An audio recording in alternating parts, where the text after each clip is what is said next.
पाठे दिव्या सरस्वत्या स्तुतिकार्यं वयं कुर्मः। सरस्वती नमस्तुभ्यं वरदे कामरूपिणी विद्यारंभं करिष्यामि सिद्धिर्भवतु मे शतम्। अर्थात हे मां सरस्वती, हे मां सरस्वती संबोधन पदमिदं, संबोधन पद है हे मां सरस्वती नमस्तुभ्यं। हम आपको नमस्कार करते हैं, आपको नमस्कार है। आपको पता होना चाहिए समय के साथ में चतुर्थी विभक्ति का प्रयोग किया है। नमय के योग में कारक भी अपन साथ के साथ लेते हुए चलेंगे। जितनी भी आवश्यक चीजें हैं वो साथ के साथ इस कक्षा के साथ में चलाएंगे। सरस्वती नमस्तुभ्यं, अत्र तुभ्यं अस्मिन् चतुर्थी विभक्ति वर्तते। आपको नमस्कार है। वरदे काम रूपिणी, आप कैसे हैं?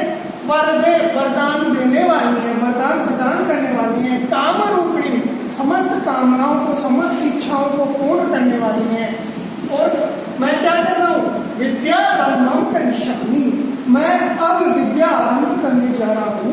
मैं अब कार्यारंभं करिष्यामि, मैं अब कोई भी कार्य को आरंभ करने जा रहा हूँ।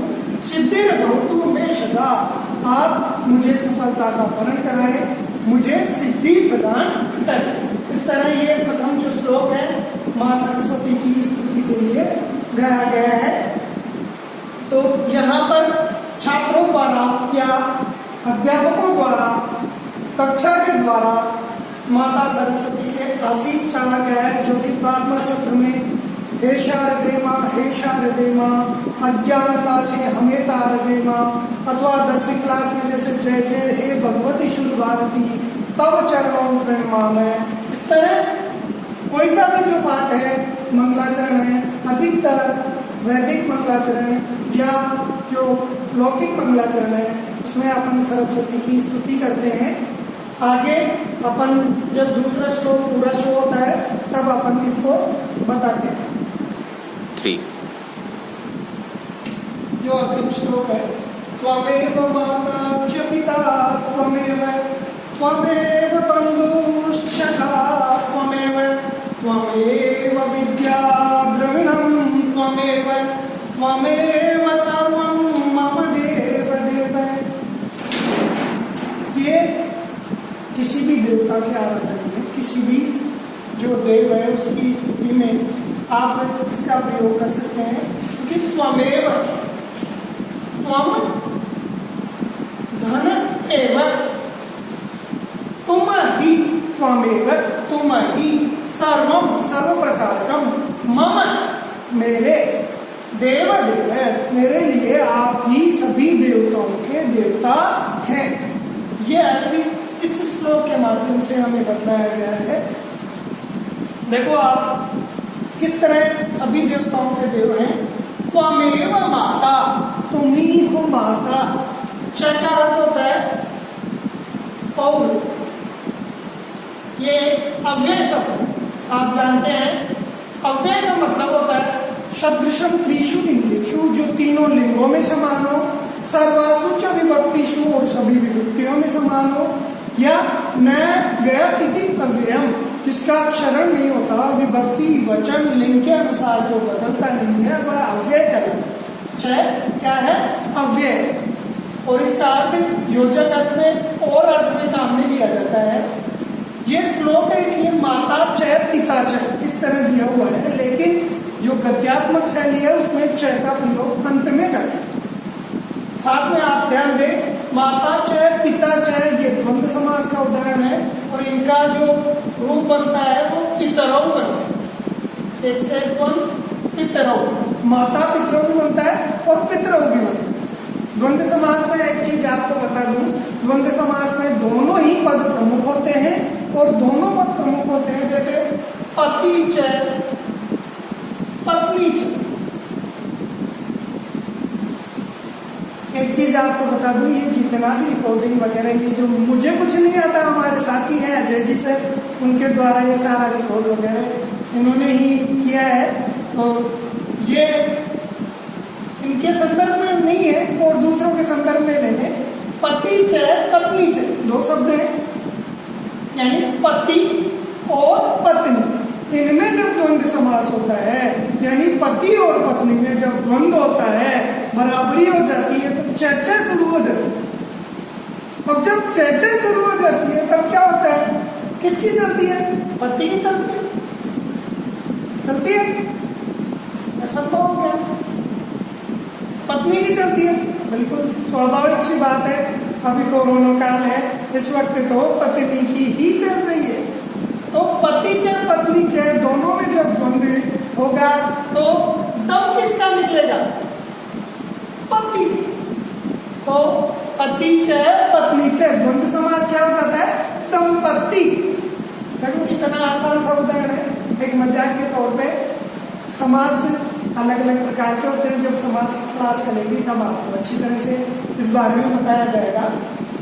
अपन चय की चर्चा कर रहे थे। त्वमेव माता, तुम ही हो माता, पिता त्वमेव, और तुम ही पिता हो। त्वमेव बंधुश्च, तुम ही बंधु, भाई बंधु जो कुछ भी हो वो तुम ही हो। सखा त्वमेव, और तुम ही मेरे सखा हो, मित्र हो। मित्र शब्द में भी आपको जानकारी दे दूं। मित्र शब्द एक मित्र जो पुल्लिंग में होता है, एक मित्रम नपुंसकलिंग में होता है। दोनों के अलग अलग अर्थ होते हैं।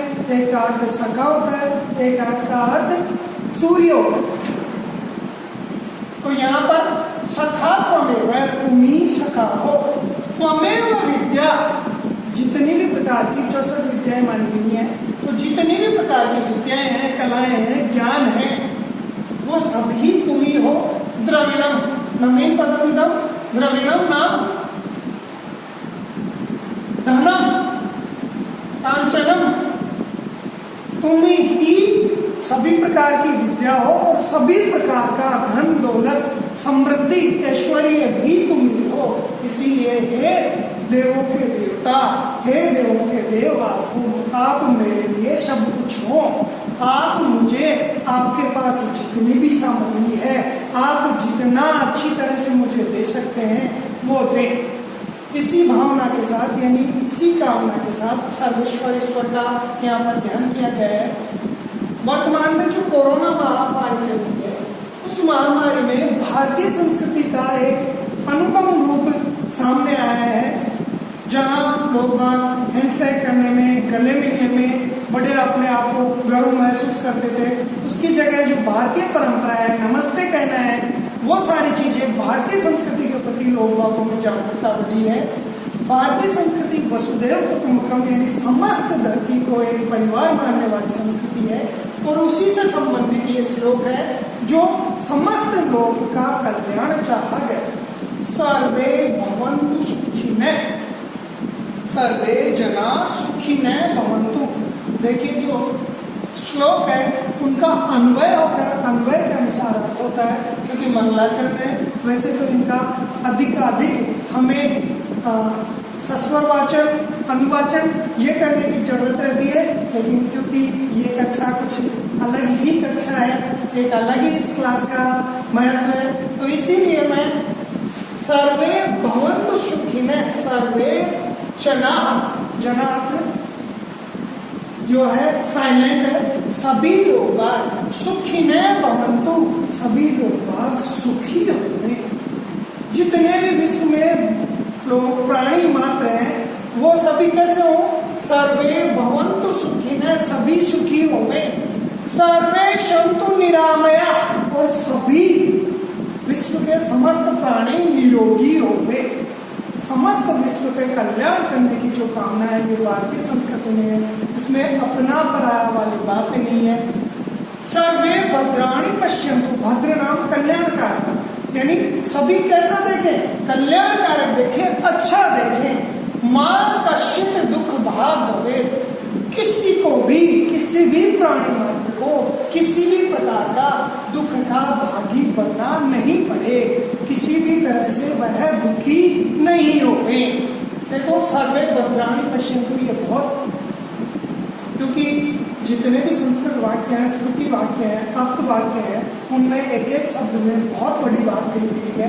सर्वे भवन्तु सुखिनः, सभी सुखी कब होंगे? जब स्वयं सुखी होगा।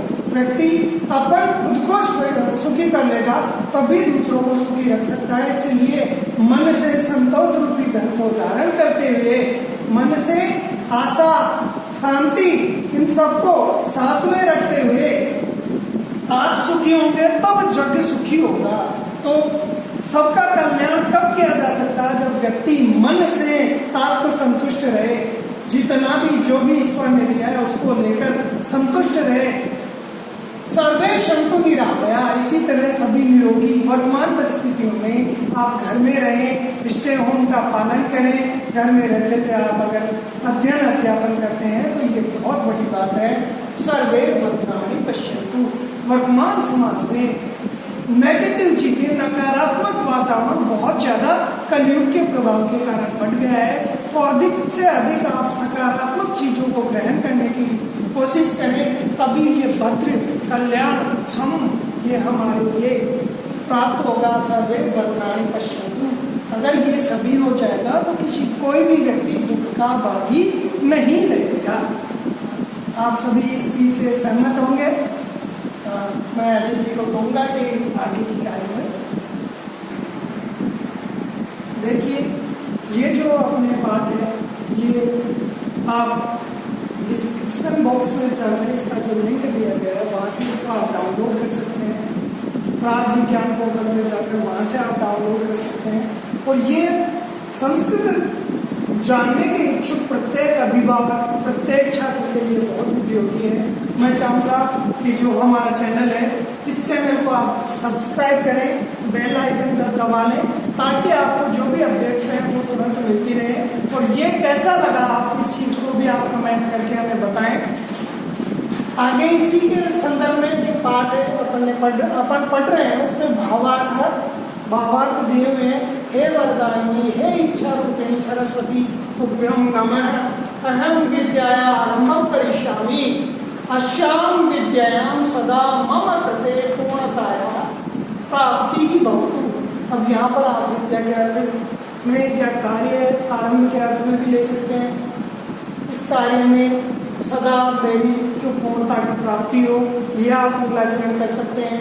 ऐसे हे ईश्वर, हे परमेश्वर, त्वमेव माता असि, त्वं मध्यम पुरुषस्य एकवचनम् अस्ति, एतस्मात् कारणात् असि क्रिया अपि लट् लकारस्य मध्यम पुरुष एकवचनं।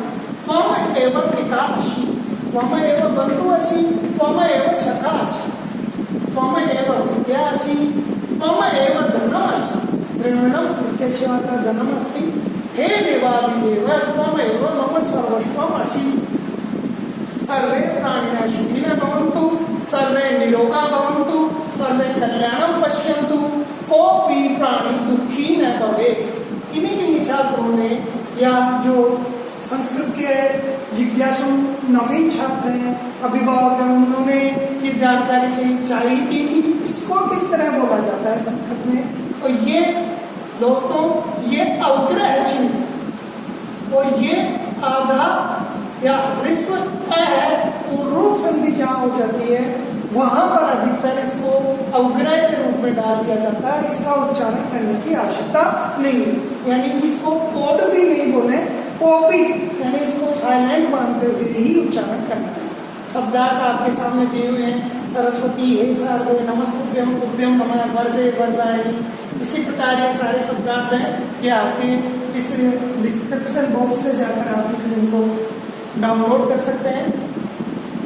आगे जो है इस पाठ के जो प्रश्नोत्तर वगैरह व्याकरणात्मक, क्योंकि अपन शुरुआत से पढ़ रहे हैं, कोई भी अभिभावक जो संस्कृत नहीं जानता या कोई भी छात्र या वर्तमान में भाषा संगम में इतना अच्छा प्रोग्राम चल रहा है केंद्र सरकार और राज्य सरकार के सहयोग से, उसको या भाषा का ज्ञान पिपासु कोई भी व्यक्ति है वो आसानी से संस्कृत भाषा को सीखे। इसी उद्देश्य के साथ ये वीडियोस बनाए गए हैं।